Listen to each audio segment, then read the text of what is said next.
we go. What do I need to do for this first guy? F of x, which is x squared minus 9.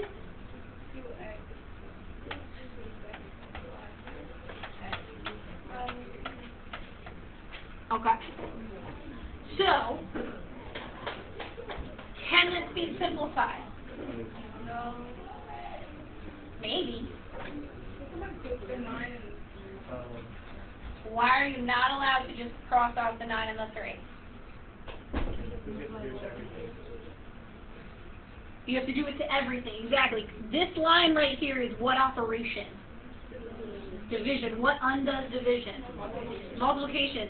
Because there's subtraction and addition involved, you can't knock stuff out, right? But does anything pop into your brain when you see x squared minus 9?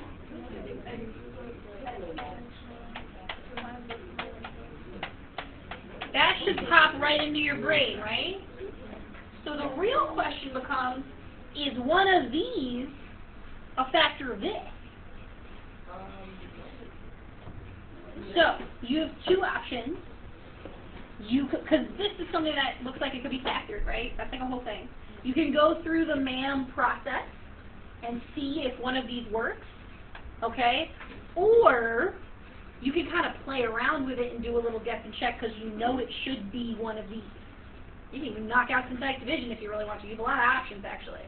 Do you want to go through the MAM process, though? Because I feel like you guys are always looking for another example of that. Yeah? Or do you want to talk through how you could guess and check it? You want to talk through it? Let's talk through it. We know there'd be two factors, right? And because this number is 2, what do we know about the first two here? One of them is going to be a 2x, and one of them is going to be an x, right? Because I have to multiply these two back together to get this guy. Yeah? What do you know we have to use for this? What things multiply to give you negative 3?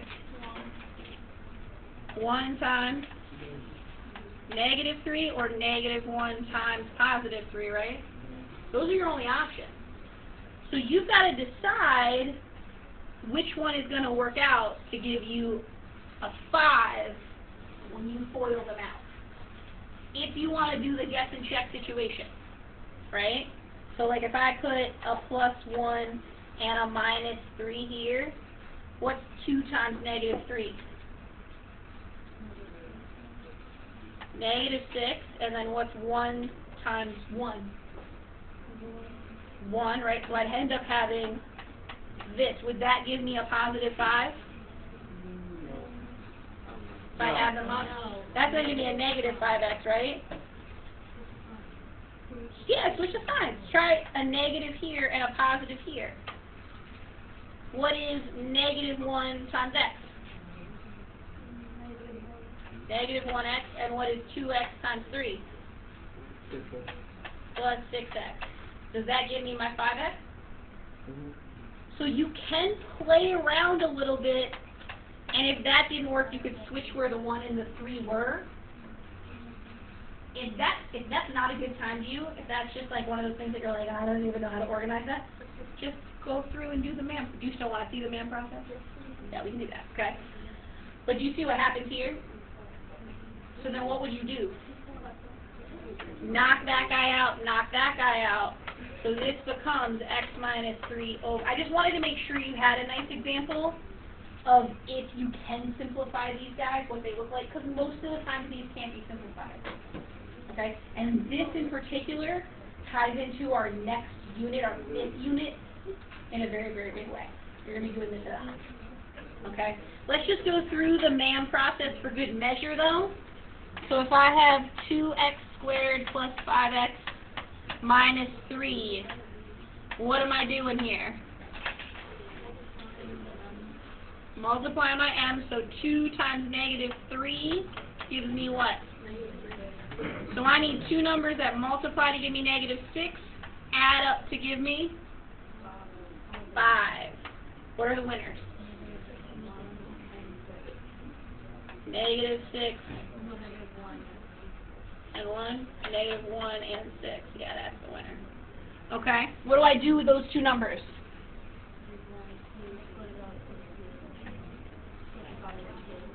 Good. So I have negative 1x, positive 6x. Does it matter if I put positive 6x and negative 1x? Not at all. Bring down my 2x squared. Bring down my minus 3. What do I do from here? Group them. Exactly. Good. Group that guy. What can I take out of here? Just an x, which leaves me with minus 1. Good. What can I take out of this guy? 3. And it's positive because the first part's positive. And this leaves me with? So that's where our 2x minus 1 is coming from, and our x plus 3 is coming from. Okay?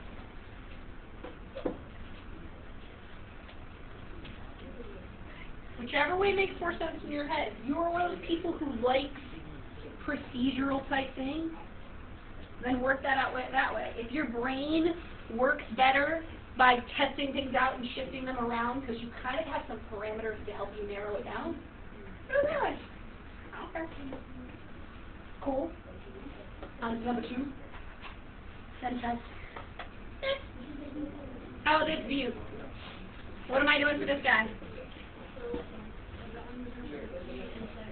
G inside of H. This is this. H of G of X. So, H of G is this guy. What was the tip I gave you last class to make this a little easier? How do I start off writing this? Good. Every time you hit an X, you're just going to put a big set of parentheses. So 2 times something squared plus 5 times something minus 3. Everybody see where that comes from? Okay. Once you do that, what goes inside of them? Exactly. The G of X, which in this case is X plus 3. And then we got to simplify as much as we can simplify. What's one thing you can do first? Let's take care of the squared part. Absolutely. Can I just write x squared plus 9? You should be screaming no at me right now. Why can't I just write x squared plus 9? Good. This actually means x plus 3, x plus 3. You need to FOIL. You should have to put 3 terms in there. Right? I still to this day, I've been doing this probably twice as long as you, I still to this day rewrite this as this so I don't forget to do that. Okay? What do you do with this guy? Distribute. So what's that give me? 5x plus 15. And then don't forget about this minus 3. That's one of the biggest errors I see. Is people just forgetting that last little number that's just hanging out. Okay? Can you get to a point where you're able to FOIL these a little quicker because they're the same number? What is it going to give me?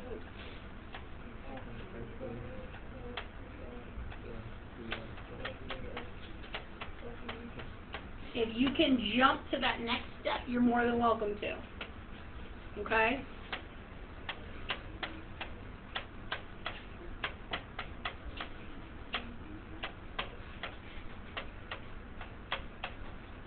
And then what do these guys give me?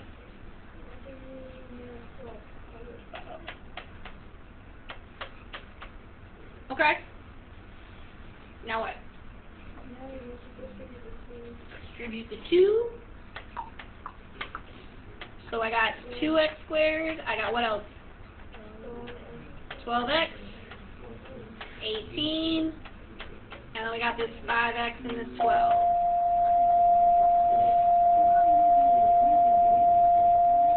Unfortunate. Alright, so what is my final answer here?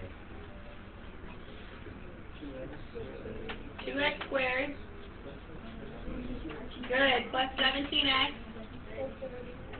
Plus 30. Okay. So far, so good? Okay. Last one.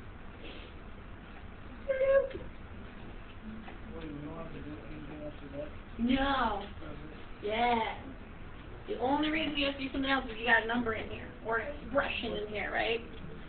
So, this guy, my g of x is x plus 3, and my f of x is x squared minus 9. You have two options. You can throw in that -7 and just evaluate it, or you can simplify it first and then throw in the -7. I don't care what you do. Do you have a preference?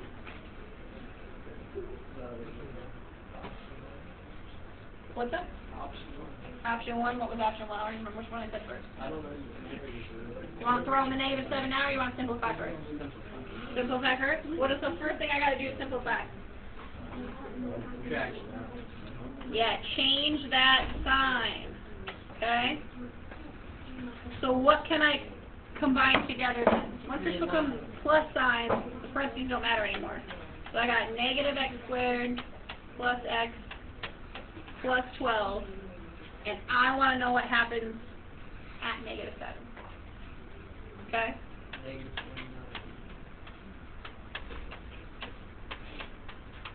Please make sure when you substitute things in that you're using parentheses. Okay? So what's -7 squared give me? 49. Positive 49, and I still have this negative out here, right? So I end up with a negative still. And then this guy is just -7 plus 12. You can combine those together however you want, whatever makes it easier. These are both negative if that helps, because then it's more like normal addition. What's that give me? 56? Alright, -56 plus 12. So you owe me $56, you pay me back 12 of them. How much do you still owe me? 44, and I need to stop lending you money, right? That's what we've learned. Cool? You feeling a little better about that stuff after walking through a couple?